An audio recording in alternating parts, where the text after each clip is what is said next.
안녕하세요, 오후의 책방입니다. 저는 세상에서 제일 힘든 게 웃기는 일입니다. 진지하라고 하면 한없이 진지해 줄 수 있거든요. 진지해 줄 수 있죠. 근데 웃기라고 하면 글로 사람을 웃길 수 있다면 정말 글을 잘 쓰는 사람 아닐까요? 그런데 오늘 정말 재밌는 책을 들고 왔습니다. 이 책은 드라마가 아닙니다. 그런데 드라마처럼 재밌습니다. 이 책은 코미디가 아닙니다. 근데 정말 웃깁니다. 이 책은 글쓰기에 관한 책입니다. 제가 얼마 전에 근처에 책방이 없을까 하고 찾아보다가 책방 정류장이라고 하는 동네 책방을 알게 됐어요. 대표님께 글쓰기에 관한 책 그리고 여성주의에 관한 책을 좀 골라달라고 했죠. 추천해달라고 부탁드렸는데 대표님께서 이주윤 작가님의 팔리는 작가가 되겠어 계속 쓰는 삶을 위해 이 책을 추천해 주셨습니다.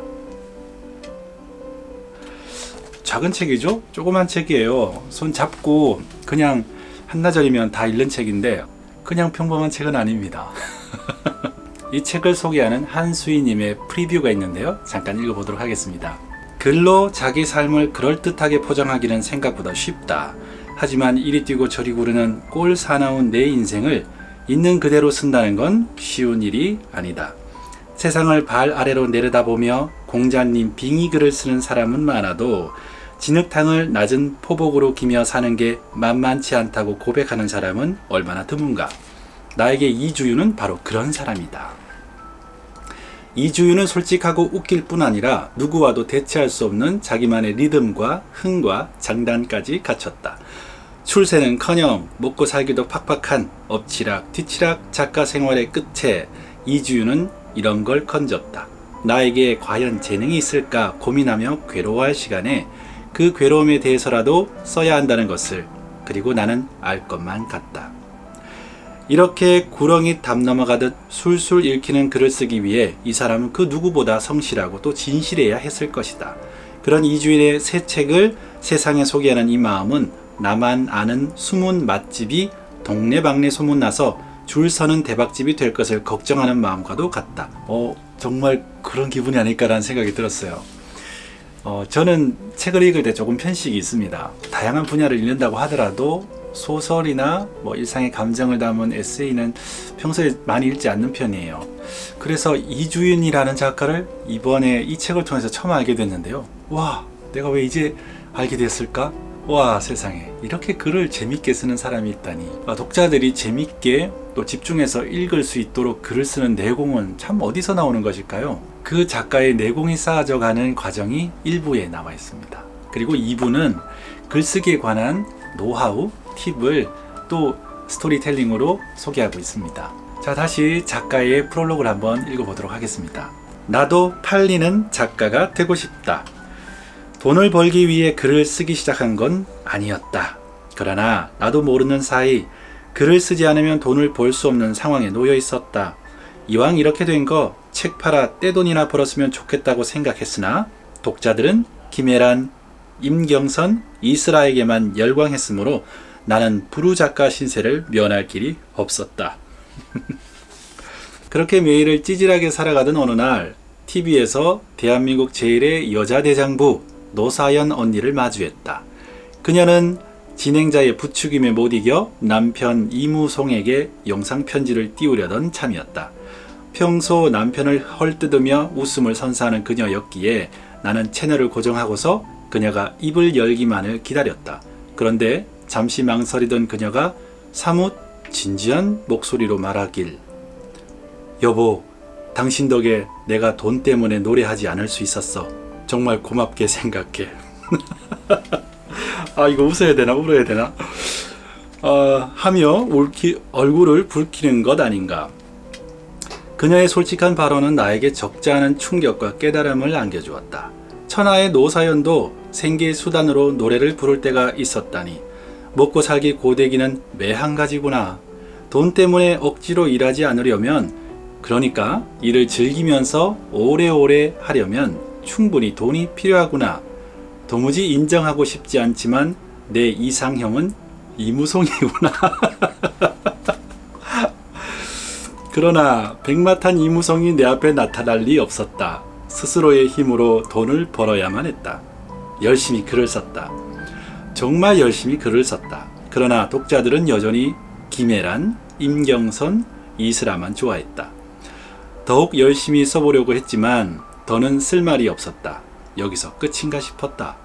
불안은 짜증으로, 짜증은 우울로, 우울은 체념으로 번져가던 차에 드렁큰 에디터를 만났다. 왜 드렁큰 에디터일까요?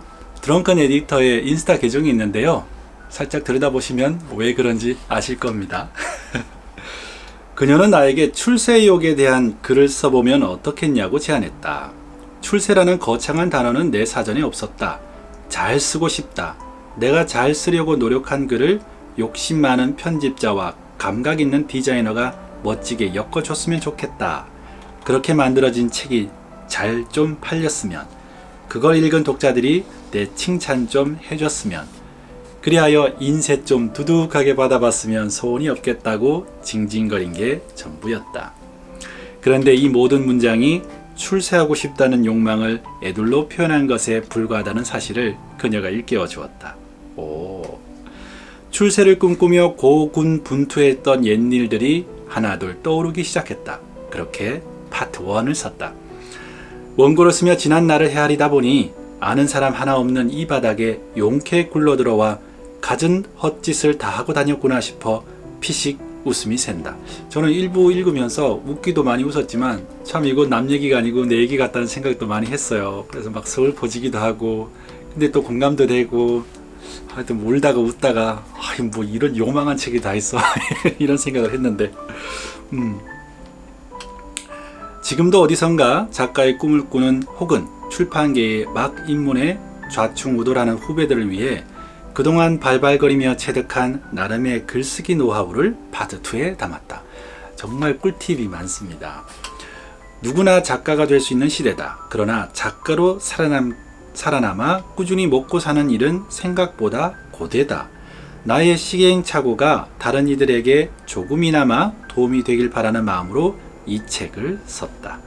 간절히 바라면 이루어진다더니만 욕심 많은 편집자와 감각 있는 디자이너가 나의 글을 멋지게 엮어주기까지 했다. 이제 남은 건 이렇게 만들어진 책이 잘 팔려서 내가 돈 때문에 글을 쓰지 않아도 되는 일뿐이다. 그래서 하는 말인데, 이 책을 살까 말까 망설이는 거기 당신, 이제 그만 저의 이무송이 되어 주실래요? 저는 일단 이무송이 되었습니다. 드렁큰 에디터님이 기획해서 그런가요? 술술술술 잘 읽히는 책이고요. 이 책은 드렁큰 에디터에서 한 달에 한 권씩 만나는 먼슬리 에세이 시리즈로 나온 책입니다. 시즌 1은 욕망에 관한 책이고요. 이주윤님의 출세욕은 그중 두 번째 주제입니다. 첫 번째는 신예희님의 무력에 관한 책이고요.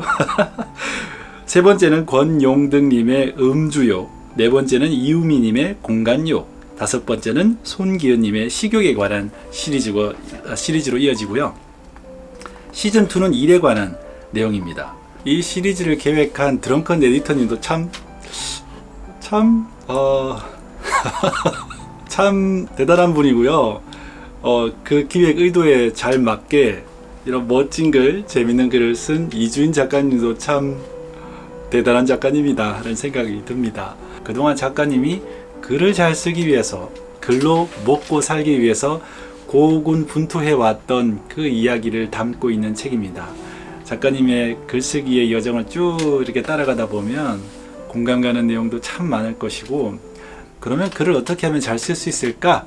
이런 방법을 찾는 분들께도 파트 2에서 정말 재미있는 스토리텔링으로 그 노하우를 잘 엮어서 전달해 줍니다. 이 책은 정말 궁합이 잘 맞는 편집자와 디자이너와 작가가 만난 책이 아닐까. 이 책에 담긴 에피소드를 하나 읽어드리고 싶었지만 그러지 못했습니다. 그러기에 너무 아까운 책이에요. 자기가 직접 먹어봐야 돼요. 맛있는 맛집은 자기가 가서 직접 먹어보기 전까지는 그 맛을 알 수가 없습니다. 여러분도 저처럼 이무성이 되어주지 않겠습니까? 이주윤 작가님의 잘 팔리는 책 계속 쓰는 삶을 위해서 우리 모두 이무성이 되어보자고요.